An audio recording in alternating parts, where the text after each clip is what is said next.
Bom, boa tarde, boa noite, boa madrugada, boa manhã, bom dia, dependendo de quem estiver assistindo também a gravação depois no YouTube.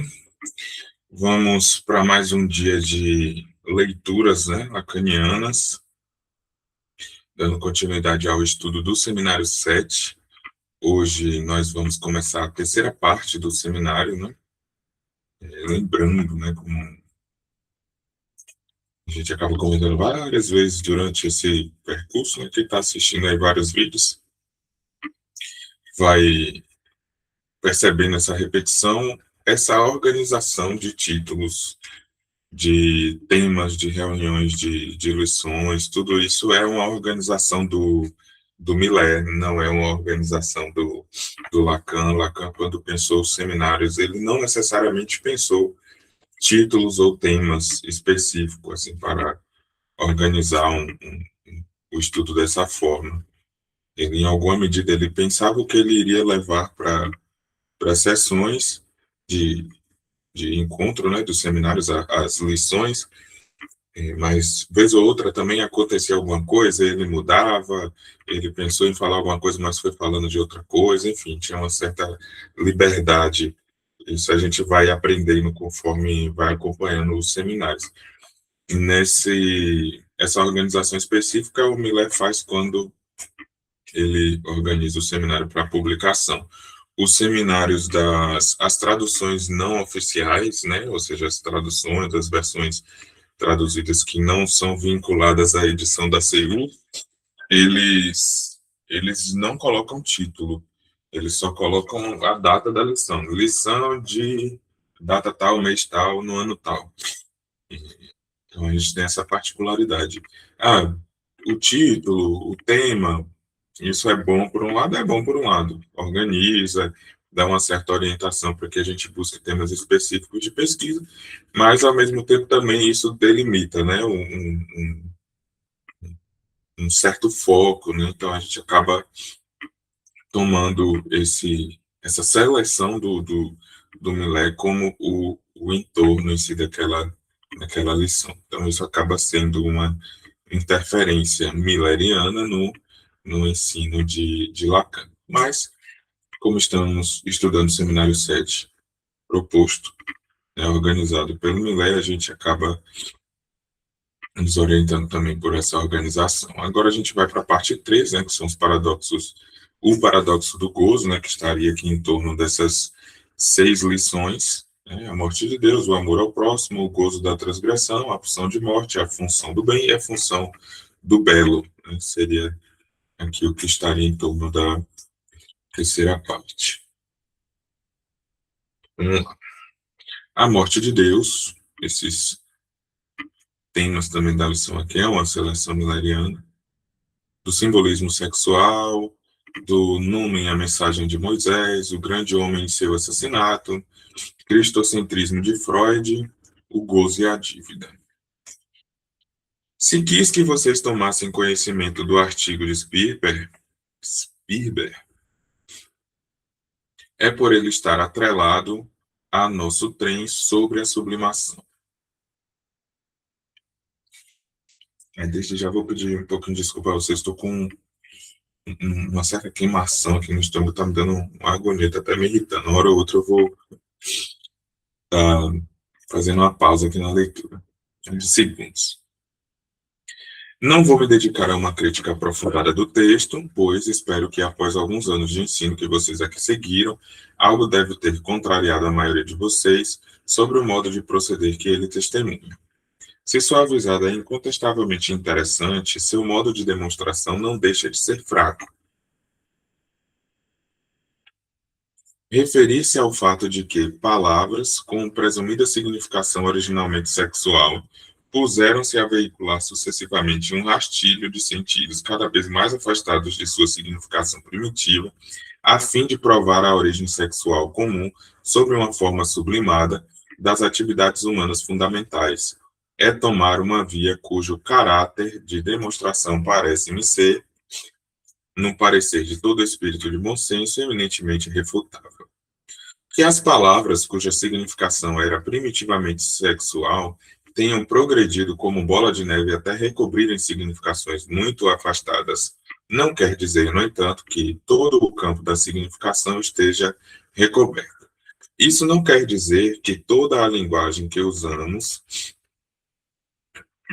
seja, no fim das contas, redutível às palavras-chave que ela fornece e cuja valorização é consideravelmente facilitada pelo fato de que se admite, como demonstrado o que há de mais contestável, a noção de raiz ou de radical e o que seria sua vinculação constitutiva na linguagem humana a um sentido.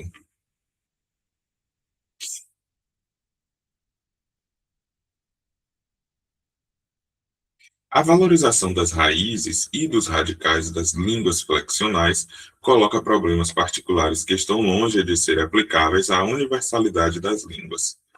O que seria, por exemplo, do chinês, onde todos os elementos significativos são monossilábicos? A noção de raiz é das mais fugídias. Trata-se aí, com efeito, de uma ilusão ligada ao desenvolvimento significativo da linguagem, do emprego da língua, que, para nós, não poderia deixar de ser muito suspeito.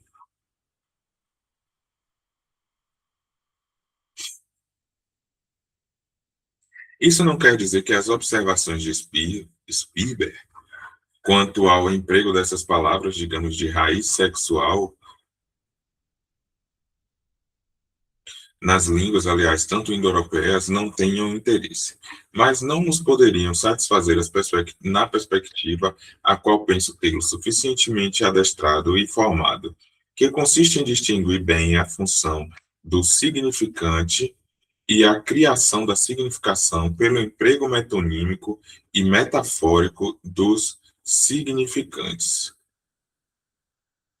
Esse ponto aqui, para mim, está sendo interessante, porque eu acho que é a primeira vez que eu estou vendo nitidamente o Lacan falar de sublimação numa perspectiva linguística. Eu acho que até o ponto anterior, né, a última lição, a 12, né, ele ainda falava da sublimação em alguma medida como um fenômeno de, como eu posso chamar isso? Um fenômeno de direcionamento ou de destino, né, ou meta das pulsões, não necessariamente com essa perspectiva tão clara de algo, né, vinculado à linguagem. Mas vamos ver se é por isso mesmo, por esse caminho mesmo que ele vai seguir. Né? É aí que o problema começa. Porque essas zonas nas quais a significação sexual progride feito bola de neve, porque esses rios nos quais habitualmente ela se espalha, em um sentido que, como vocês viram, não é indiferente, são especialmente escolhidos para que se ponha em uso, a fim de atingi-los, palavras que já foram empregadas na ordem sexual. Porque é justamente a respeito de um ato semifalho, de secção, de um ato de cortar mais ou menos amortecido, sufocado, mal feito, que se vai fazer ressurgir a origem presumida da palavra, buscada na perfuração dos mais primitivos trabalhos, como a significação de operação sexual, de penetração fálica. Porque se vai fazer ressurgir a metáfora foder a respeito de algo fodido, porque é a imagem da vulva que surgirá para expressar atos diversos, entre os quais o de se furtar, de escapar, de se mandar, como diversas vezes foi traduzido o termo do texto alemão.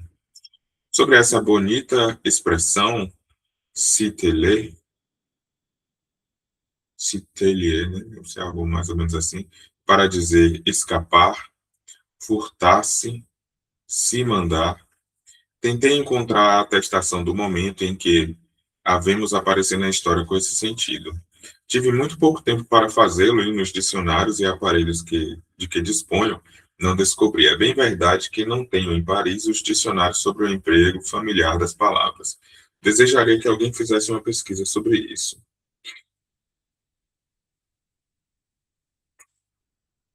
Por que será então que na vida se trata, no emprego metafórico, de um certo tipo de significação, marcados por um emprego primitivo para a relação sexual? Por que, por exemplo, utilizar tal termo de gíria que primitivamente teve uma significação sexual para qualificar metaforicamente situações que não são? Esse emprego metafórico é utilizado para obter uma certa modificação. Mas, se só se tratasse de ver como, na evolução normal diacrônica dos empregos na linguagem, referências sexuais são utilizadas num certo emprego metafórico, isto é, se só se tratasse de lhes apresentar um exemplo a mais de certas aberrações da especulação psicanalítica. Eu não teria deixado esse texto ser apresentado aqui diante de vocês. O que mantém o seu valor é o que se encontra em seu horizonte, que não é demonstrado, mas visado em sua intenção. A relação radical que existe entre as relações instrumentais primeiras, as técnicas primeiras, os atos mais importantes da agricultura, o de abrir o ventre da terra, ou ainda os atos mais importantes da fabricação do vaso ao qual dei relevância, etc., e algo muito preciso que é menos o ato sexual do que o órgão sexual feminino.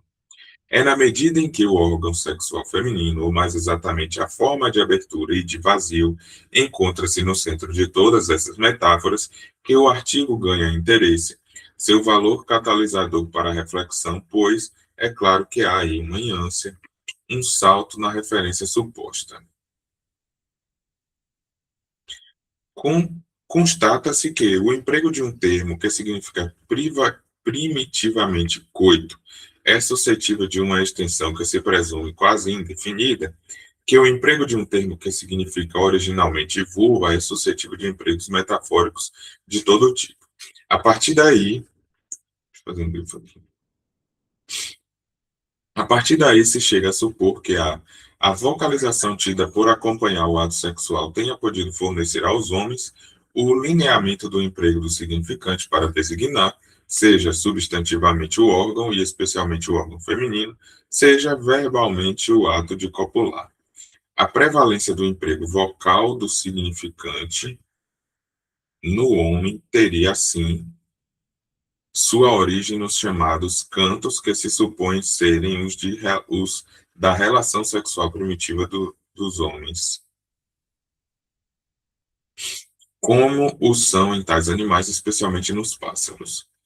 A ideia é extremamente interessante, mas vocês percebem a diferença que há entre o giro mais ou menos tipificado que acompanha uma atividade e o emprego de um significante que daí destaca um elemento de articulação, ou seja, ou bem o ato ou bem o órgão.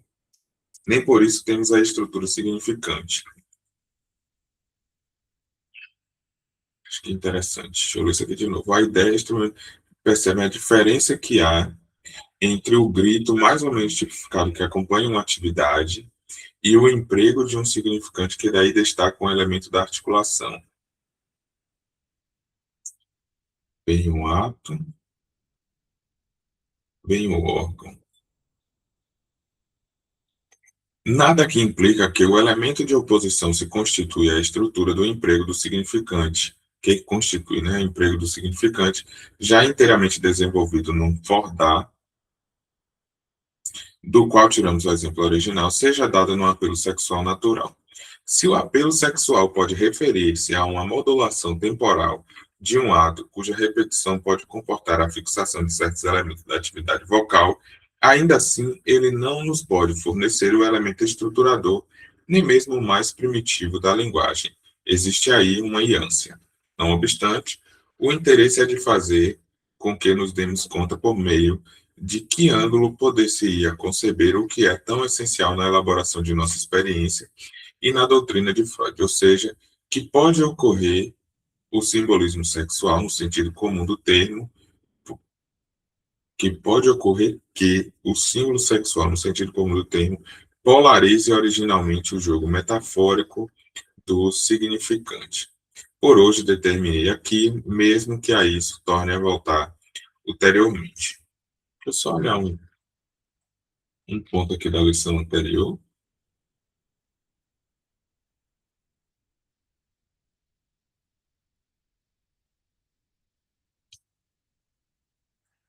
Ele trouxe o de Binfield, o artigo e tal, mas eu não lembro de ele ter trazido esse Spiber. Aqui, ó, onde ele mencionou. Vou agora dar a palavra a Rubens, que vai lhes falar de um texto com a literatura analítica, o artigo do Spielberg, na influência dos fatores sexuais sobre a origem e desenvolvimento da linguagem. E aí tem a comunicação, né, da senhora Hubert. E aí não tivemos acesso aqui, né, a esse texto, né? Tecnicamente precisaríamos, eventualmente, né, acessar o texto para que pudéssemos ter melhor proveito desse comentário que o Lacan está fazendo. Mas seguindo, parte 2, né, dessa lição. Interroguei-me sobre a maneira pela qual retomaria o fio e de onde hoje partirei. Pensei comigo mesmo, por ter me dado conta, a partir de conversas com certas pessoas, de que não deixaria de ser interessante dar-lhes uma ideia das conferências, conversas ou papos aos quais me dediquei em Bruxelas. O fato é que, da mesma forma que quando tenho algo para lhes transmitir, isso entra na linha de meu discurso e praticamente nada mais faço, mesmo quando o transporto para fora do que retomá-lo aproximadamente no ponto em que eu sustento. Eu correria o risco de ultrapassá-lo rápido demais ao supor implicitamente, já conhecido por vocês, o que lá disse eu, o que não é o caso. Há todo o interesse em que isto não seja aqui eludido. Pode parecer-lhes muito sem cerimônia essa maneira de proceder, mas não tenho muito tempo, com o caminho que nos resta a percorrer, para deter-me em preocupações de professor. Não é a minha função.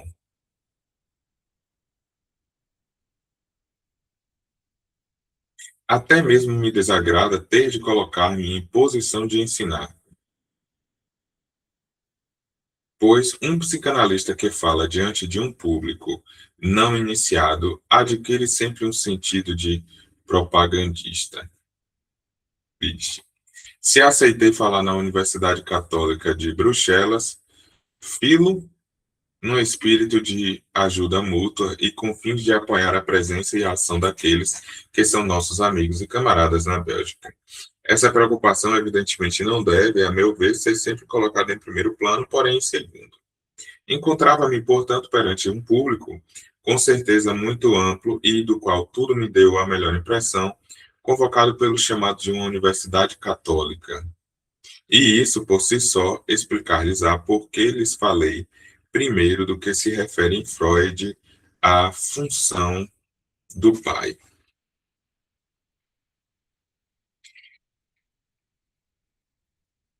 Esse é o texto do. Não lembro agora se esse é o texto do Triunfo da Religião.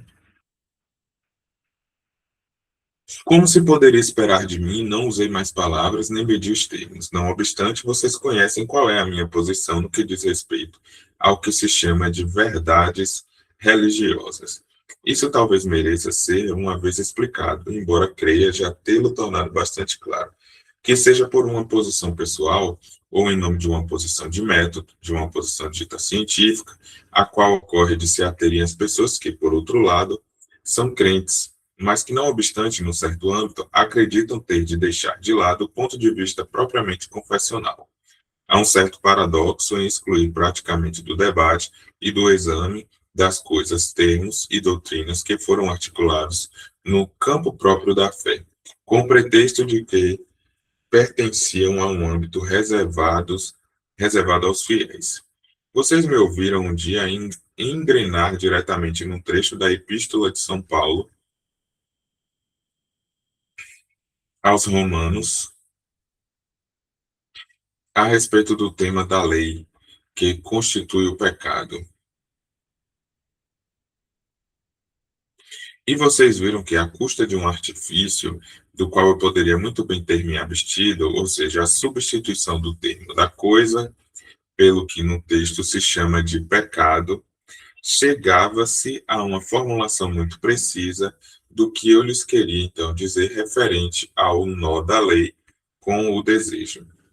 Pois bem, não considero que esse exemplo que é a respeito de um caso particular de sua própria ordem de eficácia e que ocorre ter sido particularmente favorável para chegar por uma espécie de escamotagem naquilo que naquele momento eu tinha para lhes mostrar. Seja tomado por acaso. Para nós, analistas, que nos fenômenos que são de nosso próprio campo, pretendemos ir mais longe do que certas concepções de uma pré-psicologia e abordar as realidades humanas sem preconceitos, não é absolutamente preciso dar adesão a essas verdades religiosas, qualquer que seja, e cujo leque pode abrir-se na ordem do que se chama de fé, para que nos interessemos pelo que se articulou em termos próprios na experiência religiosa. Em termos, por exemplo, do conflito entre a liberdade e a graça. Vou fazer um grifo aqui anterior.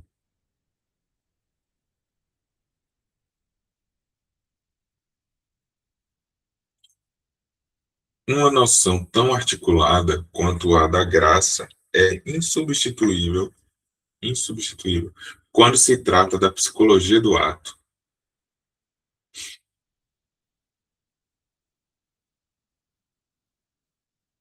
E não encontramos nada equivalente na psicologia acadêmica clássica. E não apenas as doutrinas, mas também a história das escolhas, isto é, das heresias, que são atestadas nesse registro.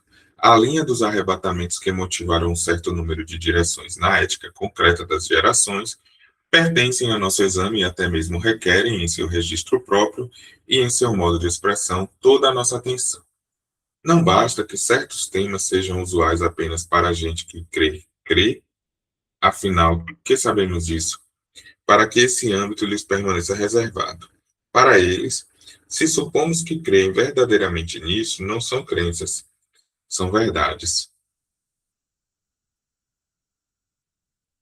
Aquilo em que creem, seja que creem, crer ou não creem, nada é mais ambíguo do que a crença.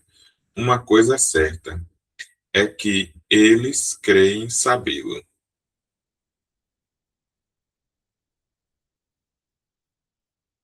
É um saber, como os outros, e como tal, cai no campo do exame que devemos considerar qualquer saber, na própria medida em que, enquanto analistas, pensamos que não há saber algum que não se erga sobre o fundo de ignorância. É isso que nos permite admitir, como tais muitos outros, saberes além do saber cientificamente fundado. Não é inútil que eu tenha assim afrontado um público que representa um setor importante do domínio público, que eu os possa ter feito prestar ouvidos resta problemático, e só o futuro dirá. Isso não terá a mesma importância para vocês, que são um público totalmente diferente. Quanto a esse tema da experiência religiosa, Freud tomou a posição mais incisiva. Disse que tudo o que, nessa ordem, era de apreensão sentimental, nada significava e era literalmente para ele letra morta. Mas se com respeito à letra nós temos aqui a postura, que é a nossa, isso não resolve nada. Por mais morta que esteja, essa letra foi deveras articulada. Pois bem, perante pessoas supostas não poderem dessolidarizar-se de uma certa mensagem que interessa à função do pai, na medida em que ela se encontra no âmbito da experiência que se define como religiosa, pude avançar com toda a segurança que, quanto a isso, Freud, como expressava em um subtítulo que assustou um pouco, pesa na balança. Basta abrir esse pequeno livro que se chama Moisés e o Monoteísmo, que Freud preparou durante uns 10 anos, pois desde Totem e Tabu ele só pensava nisso, na história de Moisés e na religião de seus pais. E se não houve o artigo sobre a Spaltum do ego, poder-se-ia dizer que a pena cai-lhe da mão no final de Moisés e o monoteísmo. Contrariamente ao que parece estar insinuado no que me contaram há algumas semanas sobre a produção intelectual de Freud no fim de sua vida, não acredito absolutamente que ela estivesse em declínio. Em todo caso, nada me parece mais firmemente articulado e mais conforme a todo o pensamento anterior de Freud do que essa obra.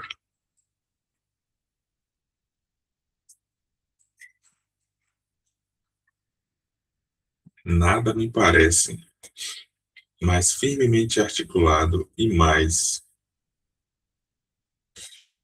conforme a todo o pensamento anterior de Freud do que essa obra. Forte. Ele incide sobre a mensagem monoteísta como tal, onde não há dúvida para ele de que ela comporta em si mesma uma relevância incontestável de valor superior a qualquer outra. O fato de Freud ser ateu não muda isso em nada. Para esse ateu que é Freud, não digo para todo ateu, a avisada dessa mensagem apreendida em seu fundamento radical tem um valor decisivo. À esquerda disso, há certas coisas que desde então estão ultrapassadas, caducas, que não podem sustentar-se para além da manifestação dessa mensagem. À direita é outra coisa. A questão é totalmente clara no espírito da articulação de Freud. Isso não quer dizer que não há nada além do monoteísmo, longe disso. Ele não nos dá uma teoria dos deuses, mas diz suficientemente sobre a atmosfera que se tem o hábito de conotar como pagã, conotação tardia vinculada à sua redução na esfera camponesa. Nessa atmosfera pagã,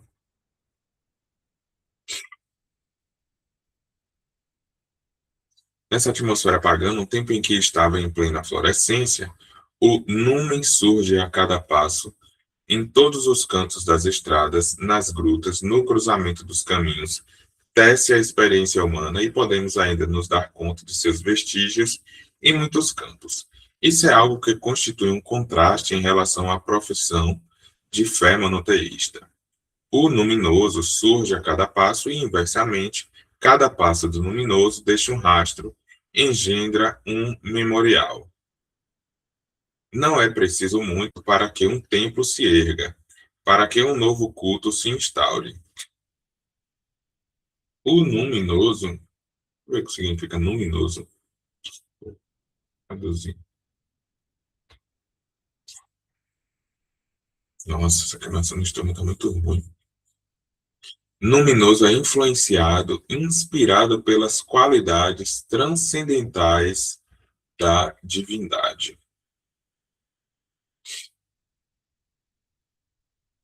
O luminoso pulula e age por toda parte na existência humana, tão abundante, aliás, que algo de dominação deve finalmente manifestar-se por meio do homem que não se deixe transbordar. É desse formidável envolvimento e, ao mesmo tempo, de uma degradação que a fábula testemunha. As fábulas antigas, tão ricas de um sentido com o qual ainda nos embalamos, temos dificuldade em conceber que elas tenham podido ser compatíveis com o que quer que seja que comporte uma fé nos deuses, visto serem marcadas, sejam elas heróicas ou vulgares, por não sei que desordem, embriaguez, anarquismo, paixões divinas. O riso dos olímpicos na Ilíada ilustra suficientemente esse fato no plano heróico. Haveria muito a dizer sobre esse riso. Na escrita dos filósofos, pelo contrário, temos o avesso desse riso do caráter derrisório das aventuras dos deuses. Temos dificuldade em concebê-lo. Frente a isso, temos a mensagem monoteísta. Como é possível? Como ela aflorou a superfície?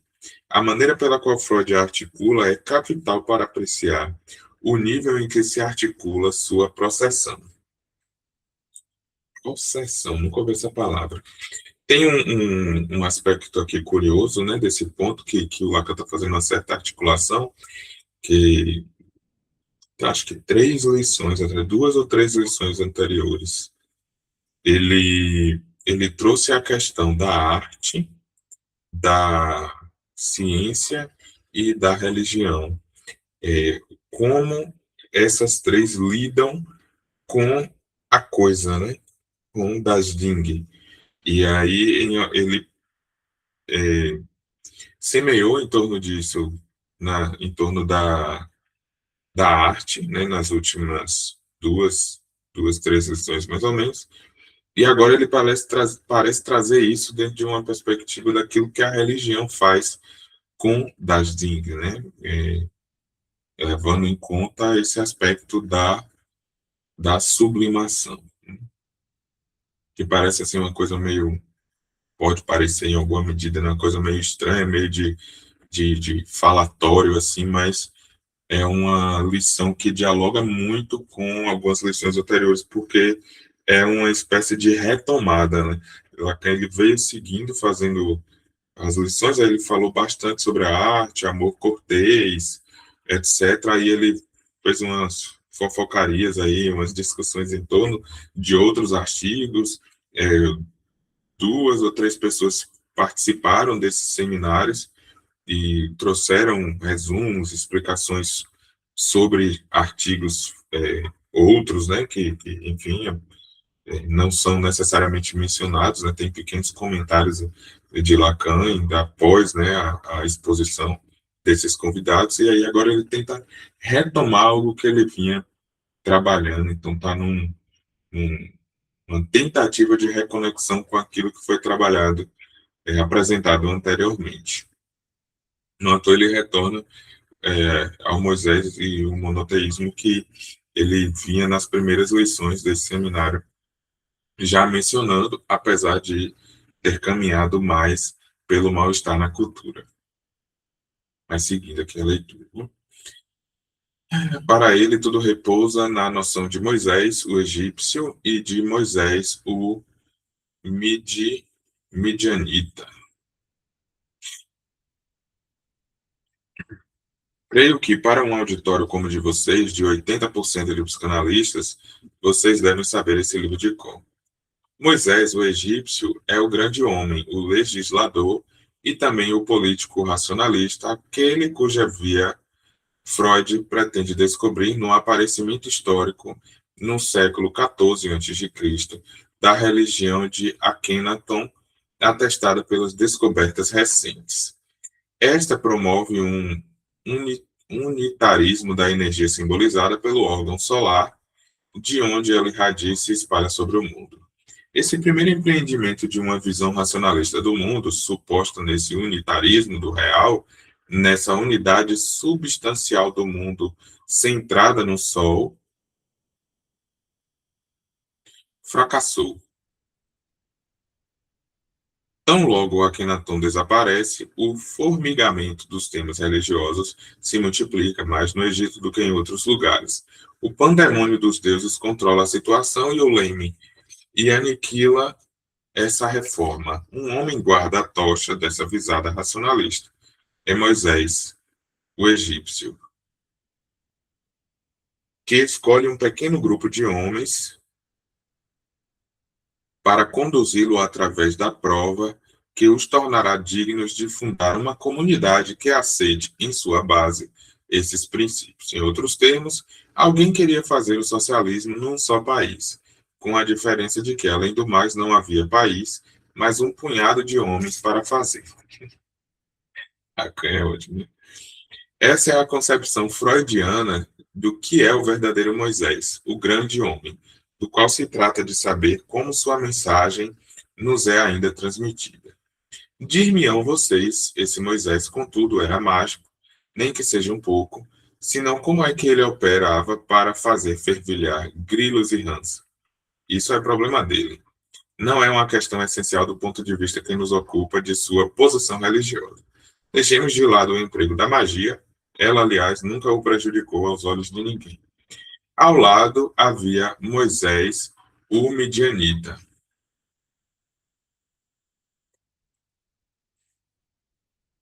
O genro de Jetro, que Freud chama também de o do Sinai, de Horeb, e cuja figura ensina-nos ele, foi confundida com a do primeiro.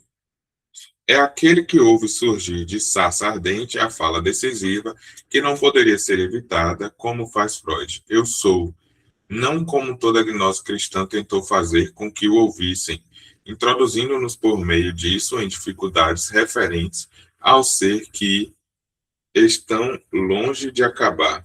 e que talvez não deixaram de comprometer a tal exegese, aquele que é, mas eu sou o que sou, isto é, um Deus que se apresenta essencialmente como escondido.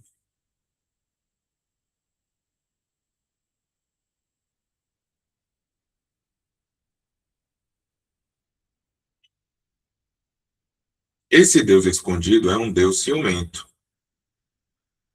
Parece muito difícil dissociá-lo daquele que, na mesma roda de fogo que o torna inacessível, faz, diz-nos a tradição bíblica, com que os famosos 10 mandamentos sejam ouvidos pelo povo reunido em sua volta, sem poder transpor um certo limite. A partir do momento em que esses mandamentos se revelam ser para nós a toda prova, quero dizer, aplicando-os ou não, ainda os ouvimos, eles podem revelar-se em seu caráter indestrutível, serem as próprias leis da fala, como tentei demonstrar-lhes. Moisés, o medianita, parece-nos colocar um problema que lhe é próprio. Gostaria de saber diante de quem, diante de que, encontrava-se ele no Sinai e em Horeb. Mas, enfim, por não ter podido sustentar o esplendor da face daquele que disse eu sou o que sou, contentar-nos-emos em dizer, do ponto em que estamos, que a sarça ardente era a coisa de Moisés, e em deixá-la lá onde está. O que quer que seja, resta a suputar as consequências que essa revelação teve. É suputar. Suputar, determinar um valor por meio de conta, calcular, computar, avaliar uma quantidade indiretamente por certos indícios. Por que via o problema? Por que via o problema é resolvido por Freud? Ele considera que Moisés, o egípcio, foi assassinado por seu populacho menos dócil que os nossos com respeito ao socialismo de um só país. E essas pessoas consagraram-se em seguida a sabe Deus que práticas paralisantes à medida que perturbavam inúmeros vizinhos, pois não esqueçamos o que é efetivamente a história dos judeus. Basta ler um pouco esses livros antigos para se dar conta de que, em matéria de colonialismo imperativo, eles eram peritos em Canaã. Ocorre eles mesmos de incitarem mansamente as populações vizinhas e a se deixarem circuncidar, e depois, aproveitando-se da paralisia que eles permanecem algum tempo após essa operação entre as pernas, exterminá-los como se deve. Isso não é para criticar um período da religião já terminado. Nossa,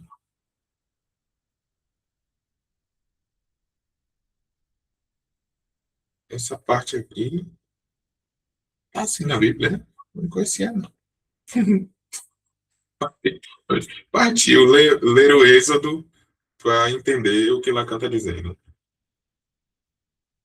E há quem acha que a gente escolhe psicanálise porque vai ser mais fácil do que fazer ciência baseada em evidências. Ai, ai. Dito isto, Freud não duvida um só instante de que o maior interesse da história judaica seja o de ser o veículo da mensagem de um Deus único. Eis, portanto, em que pé estão as coisas. Temos a dissociação entre o Moisés racionalista e o Moisés inspirado, obscurantista, do qual pouco se fala.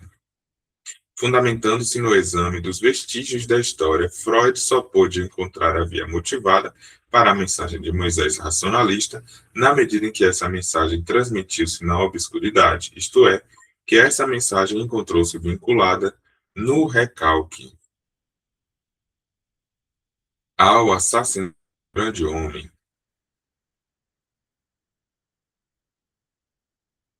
E é precisamente por meio disso que pode ser veiculada, conservada no estado de eficácia que podemos medir na história. É tão perto da tradição cristã que é impressionante. É na medida em que o assassinato primordial do grande homem vem emergir num segundo assassinato, o do Cristo, que de alguma forma o traduz e o traz à luz, que a mensagem monoteísta se termina. É na medida em que a maldição secreta do assassinato do grande homem, cujo poder advém unicamente do fato de ressoar sobre o fundo do assassinato inaugural da humanidade, o do pai primitivo, é na medida em que este, enfim, vem à luz, que se efetiva o que cabe bem chamar, pois está no texto de Freud, de redenção cristã. Apenas essa tradição prossegue até seu término a obra de revelar o que está em questão no crime primitivo da lei primordial. Como não constatar depois disso a originalidade da posição freudiana com respeito a tudo que existe em matéria de história das religiões? A história das religiões consiste essencialmente em destacar o denominador comum da religiosidade. Fabricamos uma dimensão do lado religioso do homem, no qual somos obrigados a fazer entrar religiões tão diferentes quanto uma religião de Bornéu, a religião confuciana, taoísta, a religião cristã. Isso não é feito sem dificuldades, se bem que quando se dedica a tipificações, não há razão alguma para não se chegar a alguma coisa. E aí chega-se a uma tipificação do imaginário, que se opõe ao que distingue a origem da tradição monoteísta e que é integrado aos mandamentos primordiais na medida em que são as leis da fala. Não farás imagem talhada de mim, mas para não correr o risco de fazer, não farás imagem alguma. E já que aconteceu de eu lhes falar da sublimação primitiva da arquitetura, diria que se coloca o problema desse templo destruído, do qual não resta vestígios. A que simbólica particular, o que, a que precaução, a que disposições excepcionais ele respondia para ser reduzido até seu ângulo mais recôndito, o que quer que seja sobre as paredes desse vaso que pudesse fazer ressurgir, e Deus sabe como é fácil, a imagem dos animais, das plantas e de todas as formas que se delineiam nas paredes da caverna. Esse exemplo, com efeito, não devia ser senão o envoltório daquilo que se encontrava no âmago, a Arca da Aliança, ou seja, o puro símbolo do pacto, do nó entre aquele que diz eu sou o que sou e dá os mandamentos e o povo que os recebeu, para que entre todos os povos esteja marcado aquele que possui as leis sábias e inteligentes. Como deveria ser construído esse templo para evitar todas as armadilhas da arte? Isso não pode ser resolvido por nós, por nenhum documento, por nenhuma imagem sensível. Deixo aqui a questão em aberto. Se Lacan deixa em aberto, né? Quem somos nós para tentar fechar essa questão? Mas tem um ponto aqui que me faz recordar a respeito de quando ele mencionou o. Ele deu um exemplo bem interessante do que seria a sublimação e de como Freud começou a pensar na sublimação pela via do colecionador, onde Lacan fez uma espécie de fofoca, né, dizendo que Freud começou a colecionar esculturas, tá, quando ele visitou um colega, um amigo, enfim, e que ele chegou nessa casa lá, o cara tinha uma coleção de caixas de fósforo, e que essa caixa de fósforos, ela ia tomando uma forma, assim, saía do lugar, ia subindo, assim, meio que pela chaminé, se eu não estou me recordando mal, né, e ia fazendo um certo desenho, assim, pelo telhado. E aí ele trazia justamente esse aspecto de que a caixa de fósforo ela não representa, a princípio, nada, ela não tem nenhuma significação, ela não é um objeto em si que sirva para aquilo ali que ela está servindo. Contudo, o modo como ela é organizada e ela toma esse valor de objeto Ou seja, a partir do momento em que se fez uma coleção daquilo, se dispôs aquilo daquela forma para que ele tome esse lugar de um objeto que não é nomeável, que não é identificável, que não produz em si uma significação, isso seria uma sublimação, uma maneira de tentar transformar aquele objeto na coisa, que não é necessariamente uma coisa. E aí ele vai, pouco depois, fazer aquela analogia do vaso, né? De que o vaso ele é construído em torno de um vazio, até porque se não tiver um vazio não é um vaso, né? Então tem que ter um vazio no meio onde se faz o vaso ali e se imagina uma forma do vaso e faz aquela borda, mas não tem nada no meio. E logo em, em seguida a isso, né, ele vem trazer a questão também em torno do amor cortês, os papéis, aquilo que se pediu uma dimensão em alguma medida imaginária. Quando ele traz essa questão da religião e do templo, me parece fazer um certo vínculo com isso, né, na articulação. Esse ponto da imagem, de produzir uma imagem, da imagem ganhar esse valor de objeto, né, de dela representar uma coisa que não necessariamente é a coisa, né, mas que representa, que ganha esse valor. Me parece, né, na minha compreensão, ele faz uma certa aproximação com esse ponto. Continuando a parte 3.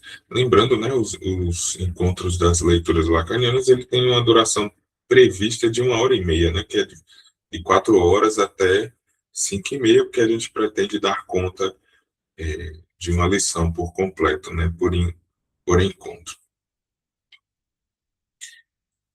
O que está em questão é que Freud, quando nos fala do tema da lei moral em Moisés e o monoteísmo, integra-o plenamente. Freud, lei moral, Moisés e o monoteísmo. O integra plenamente a uma aventura que só encontrou, escreve ele textualmente, seu pleno desenvolvimento, seu acabamento, na trama judaico-cristã. Com respeito às outras religiões, que ele qualifica vagamente de orientais, fazendo alusão, penso eu, a toda a gama Buda, Lao Tse e muitas outras, elas não mais são, diz ele com uma ousadia perante a qual só nos resta inclinar-nos, por mais aleatória que pareça, do que o culto ao grande homem. E, desse modo, as coisas permaneceram no meio do caminho, mais ou menos abortadas, aquém do assassinato primitivo desse grande homem. Não estou absolutamente subscrevendo isso, mas na história de Buda haveria muitas coisas onde se poderia reencontrar, legitimamente ou não, o esquema de Freud, que é por não ter levado o desenvolvimento do drama até o fim, ou seja, até o termo da redenção cristã, que essas outras religiões pararam desse ponto. Porém, inútil dizer-lhes que esse cristocentrismo singularíssimo é, no mínimo, surpreendente na escrita de Freud.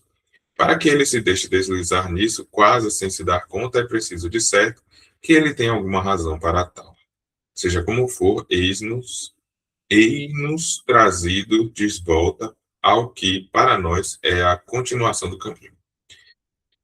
Para que algo da ordem da lei seja, então, veiculado, é preciso que passe pelo caminho traçado pelo drama primordial articulado em Totem e Tabu, ou seja, o assassinato do pai e suas consequências. Assassinato na origem da cultura, dessa figura da qual não se pode deveras nada dizer, temível, temida assim como incerta, a do personagem onipotente, semi-animal da horda primordial, morto por seus filhos.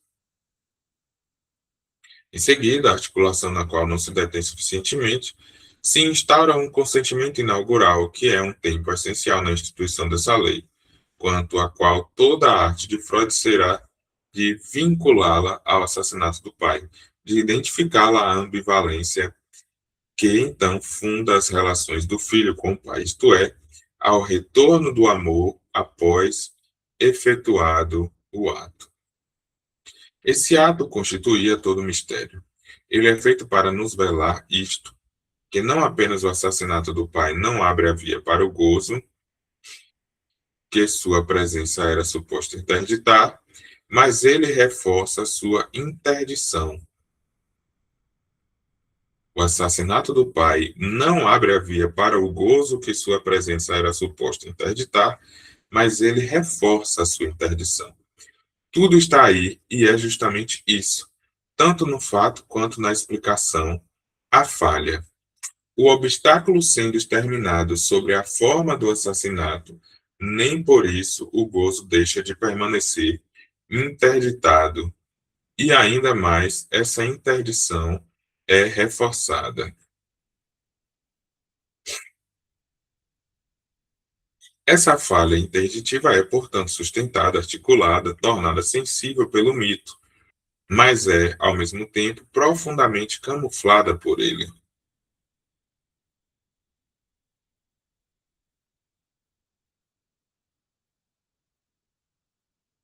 É justamente por isso que o importante de Totem e Tabu é de ele ser um mito. E, como se disse,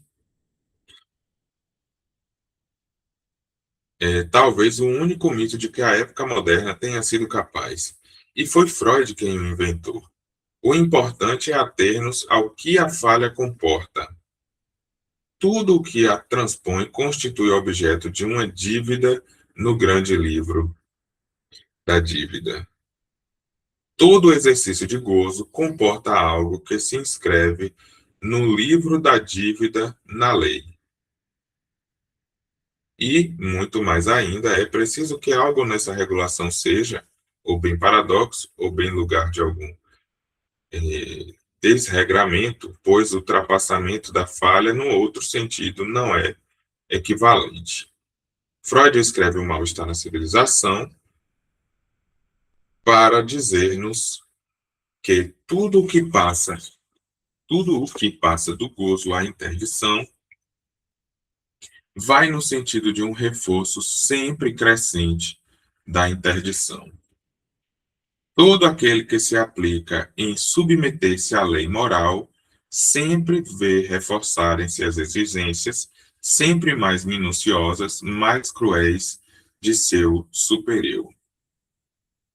Todo aquele que se aplica em submeter-se à lei moral sempre vê reforçarem-se as exigências sempre mais minuciosas, mais cruéis de seu superior. Por que será que não ocorre o mesmo no sentido contrário? Não é absolutamente o caso, é um fato, e todo aquele que avança na via do gozo, sem freios, em nome de qualquer forma que seja de rejeição da moral, encontra obstáculos cuja vivacidade sobre inúmeras formas nessa experiência nos mostra todos os dias e que talvez não deixam de supor algo único na raiz.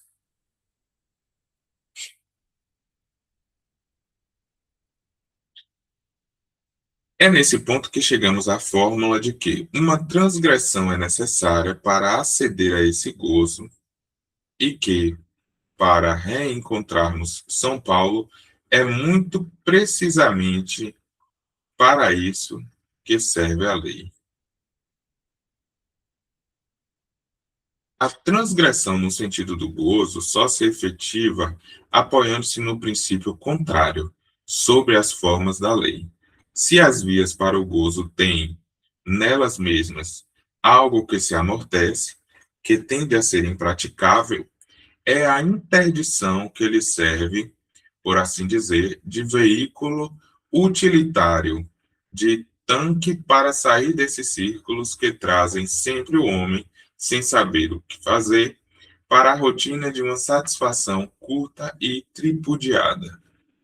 Deixa eu ler isso aqui de novo. Se as vias para o gozo têm nelas mesmas algo que se amortece, que tende a ser impraticável, é a interdição que lhe serve, por assim dizer, de veículo utilitário, de tanque para sair desses ciclos que trazem sempre o homem, sem saber o que fazer, para a rotina de uma satisfação curta e tripudiada. Eis o que a nossa experiência nos introduz. com a condição de sermos guiados pela articulação de Freud. Foi preciso que o pecado tivesse tido a lei para que ele, de São Paulo, se tivesse tornado. Nada diz que ele consegue, mas pôde entrever tornar-se desmensuradamente pecador. Enquanto isso, vemos aqui o nó estreito do desejo com a lei. Mediante o que o ideal de Freud é esse ideal temperado de honestidade que podemos chamar, atribuindo a palavra no seu sentido idílico, de honestidade patriarcal. O pai de família é aí uma figura tão lacrimejante que lhes agradará e que lhes propõe um certo ideal humanitário que vibra em tal peça burguesa de Diderot e até mesmo nas figuras com as quais se compraz a gravura do século XVIII. Essa honestidade patriarcal é tida por nos dar a via de acesso mais comedida a desejos temperados, normais. O que Freud, desse modo, propõe por meio de seu mito não deixa, contudo, por sua novidade, de ter sido de alguma maneira exigido. A que exigência respondia a ele não é muito difícil de ver. Se o mito da origem da lei se encarna no assassinato do pai, é de lá que são tirados todos esses protótipos que sucessivamente se chamam animal totem, depois tal Deus, mais ou menos poderoso e ciumento, e no fim das contas o Deus único, Deus, o Pai. O mito do assassinato do pai é justamente o mito de um tempo para o qual Deus está morto. Mas se Deus está morto para nós, é porque o está desde sempre. E é justamente isso que nos diz Freud. Ele nunca foi o pai, a não ser na mitologia do filho, isto é, na do mandamento que ordena amá-lo, ele o pai, e no drama da paixão que nos mostra que há uma ressurreição para além da morte. Quer dizer que o homem que encarnou a morte de Deus continua existindo.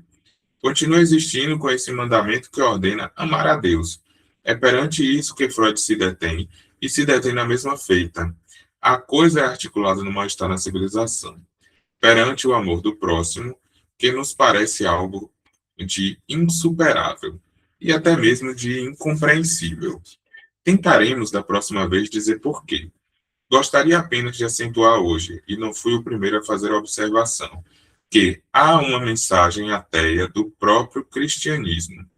É por meio do cristianismo, diz Hegel, que se completa a destruição dos deuses. O homem sobrevive à morte de Deus assumida por ele mesmo, mas fazendo isso, ele se propõe ele mesmo perante nós. A lenda pagã nos diz que o mar Egeu, no momento em que o véu do templo se rasga, retumba a mensagem: o grande Pan morreu. Mesmo que Freud moralize no mal-estar na civilização, ele se detém diante do mandamento do amor ao próximo. É no âmago desse problema que sua teoria do sentido da tendência nos leva de volta. As relações do grande Pan com a morte é onde vem chocar-se o psicologismo de seus discípulos presentes. É por isso que fiz minha segunda conferência em Bruxelas girar em torno do amor ao próximo. Era também um tema de encontro com meu público. O que efetivamente encontrei, dar-lhes-ei a oportunidade de julgar na próxima vez. Deixa eu ver aqui, 16 de março de 1960. Deixa eu ver se essas conferências de Bruxelas é o triunfo da religião. 16 de março.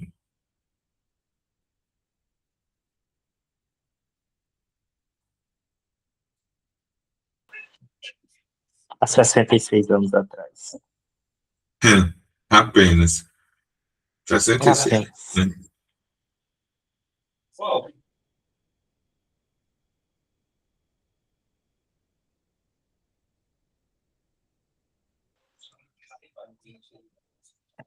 Augusto, eu estava aqui pensando, fiquei aqui numa dúvida, não sei se você vai ter o entendimento. Eu ainda não li direito esse artigo, esse seminário 7. Eu tenho pinceladas dele. Eu fiquei pensando nessa, agora aqui nesse último capítulo que você estava lendo, aqui no 13, fiquei pensando nessa articulação geral, né, do Seminário 7, né, que é como o Lacan conecta essa derrocada aí da função paterna e a morte de Deus com a economia do gozo. Assim, que quando ele elimina essa garantia de um outro absoluto, o que sustentaria a lei, e esse sentido, né, de o que substitui essa função na regulação do gozo e do sujeito. Mas isso eu pensei o sujeito contemporâneo. Fiquei aqui refletindo, não sei se qual entendimento tem acerca disso. Rapaz, que pergunta, viu? Ó, primeiro, eu penso no aspecto da construção temporal dos seminários, porque os seminários, digamos assim, é um ensino, é uma modalidade do ensino de Lacan que não é vinculada à escola nem à instituição. Aqui em 60 ainda, né, por exemplo, o Seminário 7 não tem a escola, né? A escola, ela só vem no que seria aí o Seminário 13, se não me engano. É 13, ou é o 12 ou é o 13, né? Que é em 67. É, Acho que é o 13, se não me engano, acho que é o 13 também. e aí o que é que acontece? Frequentemente ele fala aqui, inclusive, talvez é o seminário que eu mais tenha visto isso, foi nesse seminário 7. Ele falar de ontem à noite, né? Então, as reuniões que aconteciam no seminário, elas eram antecedidas por um encontro do espaço, assim, da instituição, da Sociedade Psicanalítica Parisiense, né, a qual Lacan depois foi convidado a se retirar. Ele ministrava esses seminários trazendo os problemas, né, da psicanálise em termos de construção teórica, que para eles era importante. Então, quando ele faz os escritos técnicos, o eu na teoria de Freud, você vê que a sequência vai se estabelecendo com uma lógica.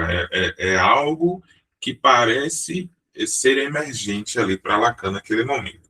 Aí depois vem os seminários da psicose, em quarto as relações de objeto, das relações de objeto as formações do inconsciente, das formações do inconsciente o desejo e sua interpretação, e do seminário desejo e sua interpretação, vem a ética da psicanálise, que vai ser na sequência, a transferência, identificação e depois a angústia.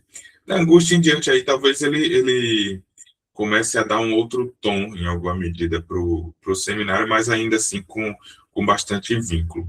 Quando ele traz esse seminário da ética, eu acho que é mais o texto mais importante para você entender o seminário da ética é justamente o seminário 6.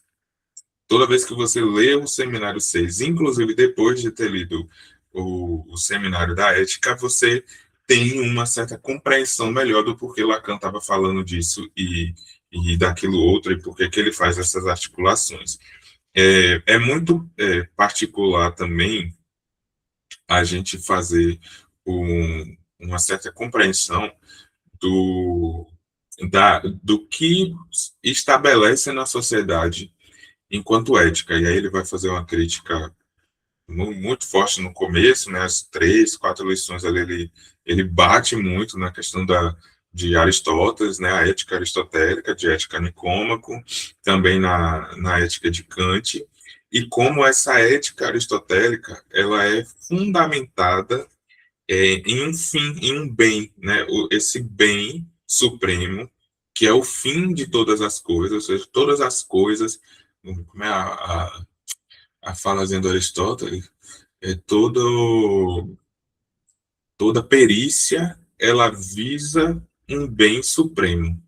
Esse bem supremo, aí o Aristóteles vai tentando articular, é a felicidade. É como se tudo que a gente buscasse no fazer das coisas, por que a gente faz as coisas, por que a gente se preocupa com ética, com fazer a coisa, né, eticamente, seria buscando a felicidade, por que a gente busca ter perícia nas coisas, por que a gente busca ter excelência nas coisas. E aí o Lacan vai criticar, porque pensar nas coisas pela via do bem o do bem supremo e da felicidade, é pensar em uma perspectiva moralista, porque isso que rege a ética se transforma em uma moral, porque isso vai ser julgado pelo certo, errado, pelo bom, pelo ruim. Então, isso é como se isso orienta. Aí entra a problemática, né? Como que a gente pensa a psicanálise dentro das políticas de saúde mental. Porque, né, como que a gente vai estabelecer a ética do desejo dentro da ética da saúde mental, dentro da ética do bem, do viver bem, do estar bem, porque a ética do desejo, ela vai estabelecer uma relação com a coisa. E essa relação que o sujeito, né, contemporâneo estabelece com a coisa é a marca do atravessamento significante. Então, quando ele, né, eu consigo ir mais ou menos por esse caminho de compreensão. Ele estabelecer essa relação, é, o gozo, por exemplo, Lacan ele vai construir num seminário 9, ou é no 9 ou é no 4, fiquei na dúvida aqui agora. Ele vai construir o gozo como o negativo do desejo. Então, aquilo, na medida em que a gente pensa o desejo como esse deslizamento no significante, né? O desejo não é um querer, mas o deslizamento no significante, ele vai produzir o gozo como seu negativo, tal qual a gente pensar no negativo da foto, né? Aquilo que é a foto, que já produz a foto ali, tem o seu negativo. Esse negativo ele é meio que oposto, né? E parece-se meio deformado daquilo ali. O, o curioso do gozo, de pensar por essa perspectiva também, o gozo é um assunto, um tema, né? Um conceito bem problemático de trabalhar em Lacan. Ainda a gente, inclusive, na comunidade, está se vendo doido com isso. Há 2 anos atrás, a gente se via doido para articular o conceito de sujeito. E aí parece que a gente começou a gerar uma certa compreensão interessante sobre isso. Não à toa estamos aí trabalhando em missão de autoridade, invasão de autoridade nesse ano. E aí, quando a gente vai, que se depara com a relação de gozo, a gente fica meio atribulado, né? O que é isso aqui? Porque estamos também no processo de desambiguar a coisa, de não pensar nessa via de uma substância gozante, de um corpo, de um gozo dentro de uma perspectiva de um usufruto. Porque o Lacan mesmo vai dizer que o gozo é aquilo que não serve para nada. E por isso ele é o negativo do desejo. Porque o desejo é aquilo que serve para alguma coisa. Porque o desejo provoca movimento, produz um deslizamento do significante. O gozo, enquanto negativo do desejo, ele é aquilo que interdita, que está interditado a todo aquele que fala. Então, em alguma medida, o gozo é o que paralisa o desejo. Contudo, todavia, vamos pensar, né, qual é o imperativo do supereu. Supereu que seria essa instância moralista, né, moralizante, que implementa a lei. O imperativo do supereu é goze. Né? Isso aí é o que o Lacan vai trabalhar, o Zizek, inclusive na leitura que fizemos do Como Ler Lacan, né, do Zizek, é basicamente uma ode ao Seminário 7, né, aquele livro do Zizek, ele volta nisso o tempo todo.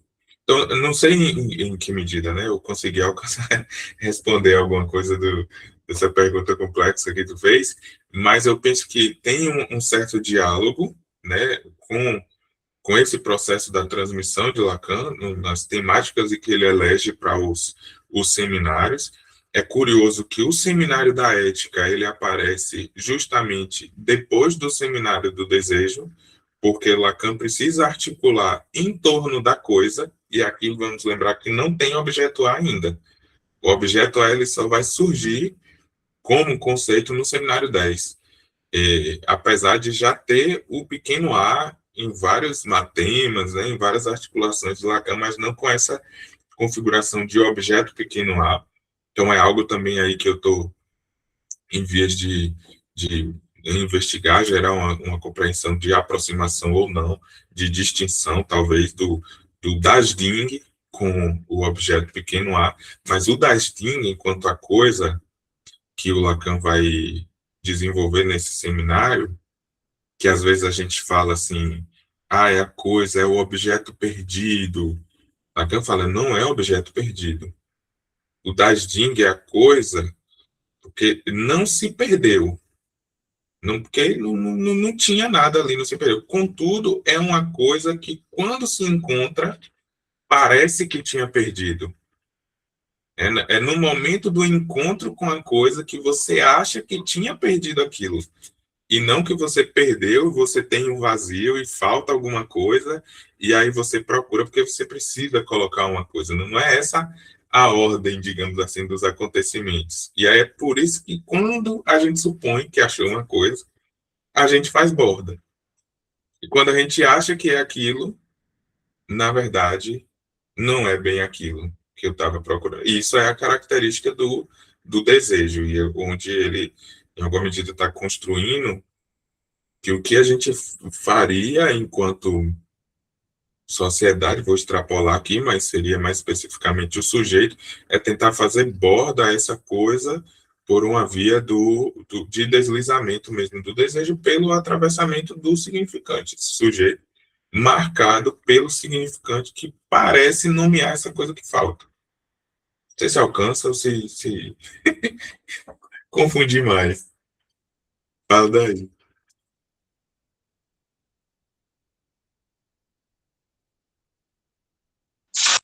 Não, é por aí também, Augusto. Estava tendo esse entendimento, mas o das Ding ainda é algo que eu estou sugerindo. Eu estou tentando compreender. Lacan ainda é algo a ser decifrado para mim ainda. Mas foi ótimo, muito bom a resposta. Do das Ding, tu falou que acho que ecoou um pouco o áudio, eu não consegui entender, não. Não, eu falei que o da Jing eu ainda estou digerindo ele, ainda estou compreendendo ele.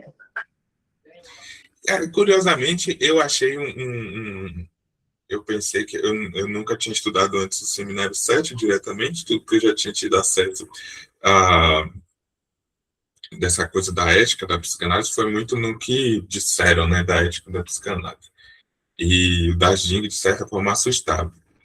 Foi interessante no comecinho, que na segunda ou foi terceira lição, ele faz uma distinção entre das Ding e Sarre, né, escrito Sach, S-A-C-H. São dois termos alemães, né, as duas palavras, vou dizer assim, alemães, que podem ser traduzidas ou versionadas para outro idioma como a coisa. Então, das Ding, quando numa frase alemã se diz das Ding ou Sarre, está se falando sobre a coisa. Contudo, há uma diferença no uso dessas palavras, de que a coisa, o Sarre é uma coisa que é tipo caneca, aqui, né? A coisa. Essa coisa aqui, né? Essa sarre, né? Tem isso aqui. É um objeto mais palpável. E quando se diz com a expressão das Ding, não tem necessariamente uma coisa que represente esse das Ding. Aí penso, né? Compreendo que essa construção que ele faz em torno do das Ding como sendo esse objeto é justamente porque não há um objeto. Então, das Ding é um objeto que não existe. Por isso é real, inclusive. Porque ele não é. Vamos pensar a frase, né? O real é aquilo que não cessa, ou seja, não termina, não acaba, não finda, de não se escrever. Então, ou seja, o real ele não para de não se escrever. Aquilo que é da ordem do real é aquilo que não consegue ser simbolizado ou imaginado. Ele não se inscreve nem no simbólico, nem no imaginário, o real. E isso é a característica da coisa. Porque se a coisa fosse imaginária, a gente poderia idealizar essa coisa, assim, né? Que dá um avatar, dar uma imagem, construir uma imagem especular dessa coisa. Se a das Jin fosse simbolizável, a gente nomearia essa coisa. Então, a gente daria um nome para essa coisa. E isso não se faz. Claro que se tenta. A gente tenta fazer, porque aí talvez seja da estrutura própria da linguagem, né, da espécie ter desenvolvido a linguagem e a gente precisar dar nome às coisas. Então, a gente está aí constantemente nomeando as coisas, criando imagens, representações.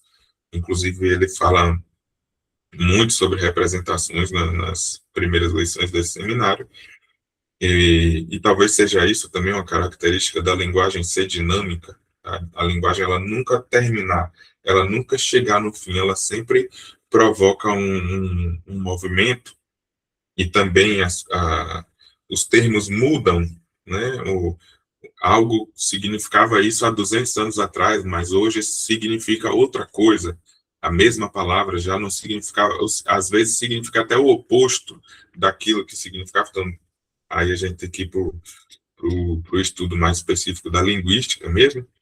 Mas nesse aspecto, essa coisa, o da Jing, atravessaria como isso que foge tanto da escrita no imaginário quanto da escrita no simbólico. E o que a gente faz, né, em torno disso é borda. Aí, é o objeto perdido. Mas tu perdeu o quê? Tu perdeu o quê? Não perdeu nada. O que a gente vai perder?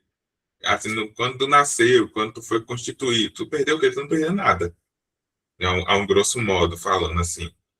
Mas, no fim das contas, o que é que se perde com isso? O que é que se perde nesse processo? O ser. Aí a única coisa que se perde é o ser. Se for dizer assim, né? O que é que significa dizer perder o ser? É estar submetido à, à primazia do significante. Porque eu já não posso mais fazer tautoísmo, tautonismo, se não me engano a palavra é essa. Ou seja, homem é homem, eu sou eu, né? Casa é casa, carro é carro. Eu não posso fazer esse tautonismo, dizer que isso é isso porque isso já representa e produz uma significação. Isso aí é justamente, inclusive, a subversão que o Lacan faz do signo linguístico saussuriano, quando, para Saussure, não sei se estou indo muito longe aqui, né? Estou só seguindo as vozes da minha cabeça aqui, né? Naquilo que eu compreendo e que parece mais fácil para mim. Quando Não, eu não, falo... tá indo correto, Augusto. Eu estou seguindo o pensamento. Essa questão da semiótica, eu já peguei um pouco de André Green, eu fui um pouco atrás disso também. Estou Bom, compreendendo tudo. Prossiga. no Praça Saussure, né, quando eu falo casa, só de ouvir casa você já produz uma imagem acústica, né, que o som de casa faz. Isso em alguma medida opera, beleza. Mas isso dá conta da parte consciente da coisa. Isso não dá conta necessariamente do sujeito, que aí é a subversão que o Lacan vai fazer é o signo linguístico de Saussuriano, porque quando você diz casa e você pensa na casa, você pensa numa amarela. E eu cá pensei na casa rosa, por exemplo. É outra casa. Uma casa com quartos diferentes, com telhado diferente, com arquitetura diferente.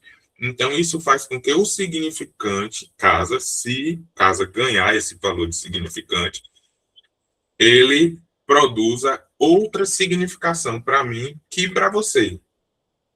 Isso aí já não tem o ser em questão, porque o ser enquanto verbo, que o Lacan vai articular também de maneira primorosa, de que o ser só seria possível ser ter sido concebido numa cultura grega, porque só os gregos tinham o verbo ser, dentro de uma perspectiva de essência, né, de que essa essência ela é aquilo que representa aquela unidade, né, aquela forma. Esse ser ele cai por terra pelo atravessamento significante, porque nada mais dá conta de representar o si mesmo, né? Ou seja, o eu sou eu. Eu não tem como representar eu, porque isso não produz significação. Isso não diz nada. Isso é um significante qualquer. Isso não dá notícias do sujeito. A partir do momento que eu digo eu sou homem, aí já tem uma articulação significante que há um sujeito no meio. Eu e homem. O que é homem? Ah, homem é isso e é aquilo. Então, já vai produzindo uma articulação. Todo esse encadeamento que vai se sucedendo com esses significantes, ele vai dar notícias daquilo que eu tento fazer borda em Dasling, na minha constituição enquanto sujeito. Ah, por que eu sou homem? Porque eu me constituí enquanto homem, né? Porque meu pai era assim, porque minha mãe era assim, porque minha família é assim, porque não sei o que é assim, que é aquele filme que eu gosto, aquela série, tudo que a gente vai falando e que vai produzindo esse deslizamento é, em alguma medida, fazendo borda a isso, que só na medida em que eu me encontro com isso, parece que eu tinha perdido isso e agora eu encontrei. Tal qual o exemplo, né, que ele usou da coleção de caixa de fósforos. É só assim, o cidadão ali, ele precisava fazer uma coleção de caixa de fósforo. Quem precisa fazer uma coleção de caixa de fósforo e ainda dispor essas caixas de fósforo de uma forma sequencial, assim, que dê uma determinada forma ali na casa? Ninguém precisa disso, a princípio.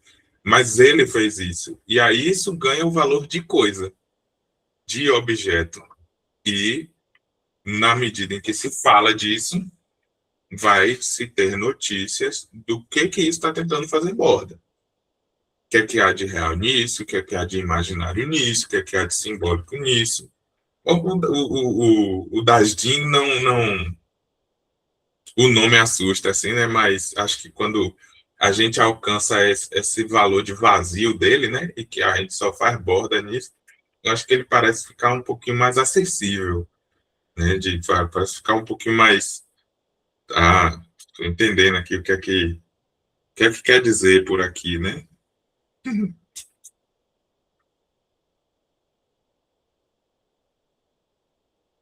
Acho que é isso.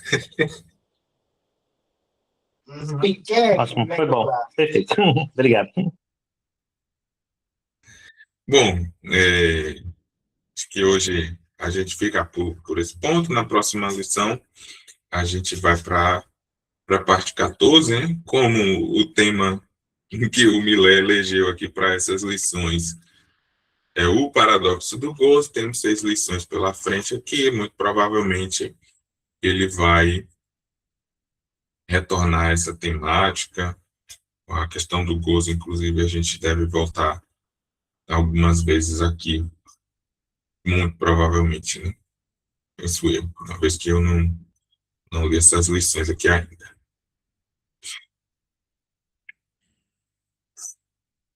Deixa eu encerrar a transmissão.